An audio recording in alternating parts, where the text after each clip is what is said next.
മുഹിയുദ്ദീൻ അഹമ്മദ് മൗലാന അബുൽ കലാം ആസാദ്. ഇന്ത്യയുടെ ആദ്യത്തെ വിദ്യാഭ്യാസ മന്ത്രി ഉറങ്ങുന്നത് ഇവിടെയാണ്. കഥ പറയാം. ഡൽഹി ജമാ മസ്ജിദിന് മുമ്പിലെ ബഹളമയമായ മാർക്കറ്റിനോട് ചേർന്ന് ശാന്തമായ ഒരിടമുണ്ട്. അവിടെയാണ് ഏറെ ശാന്തമായി മൗലാന അബുൽ കലാം ആസാദ് അന്ത്യവിശ്രമം കൊള്ളുന്നത്. ജമാ മസ്ജിദിലെ 2-ാം നമ്പർ ഗേറ്റിൽ നിന്ന് 100 മീറ്റർ മാത്രം അകലെയാണ് ഈ ഇടം. മനോഹരമായി സജ്ജീകരിച്ച ഈ പൂങ്കാവനത്തിന് നടുവിൽ ഇംഗ്ലീഷിലും ഹിന്ദിയിലും ഉറുദുവിലും പേരെഴുതി വെച്ച മാർബിളിൽ തീർത്ത ഖബർ.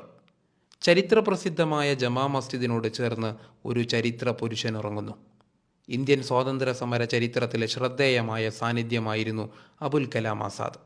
സ്വതന്ത്ര ഇന്ത്യയിലെ ആദ്യത്തെ വിദ്യാഭ്യാസ മന്ത്രി, ഇന്ത്യൻ നാഷണൽ കോൺഗ്രസിൻ്റെ പ്രസിഡന്റ്, അങ്ങനെ വിശേഷണങ്ങൾ അനേകമുണ്ട്.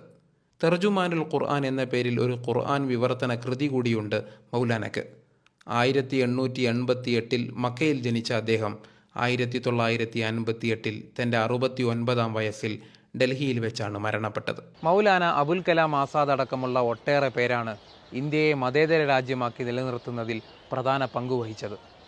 അതെല്ലാം ചരിത്രമാണ്. ചരിത്രങ്ങൾ നാളേക്കുള്ള വെളിച്ചമായിരിക്കണം. വീണ്ടും കാണാം.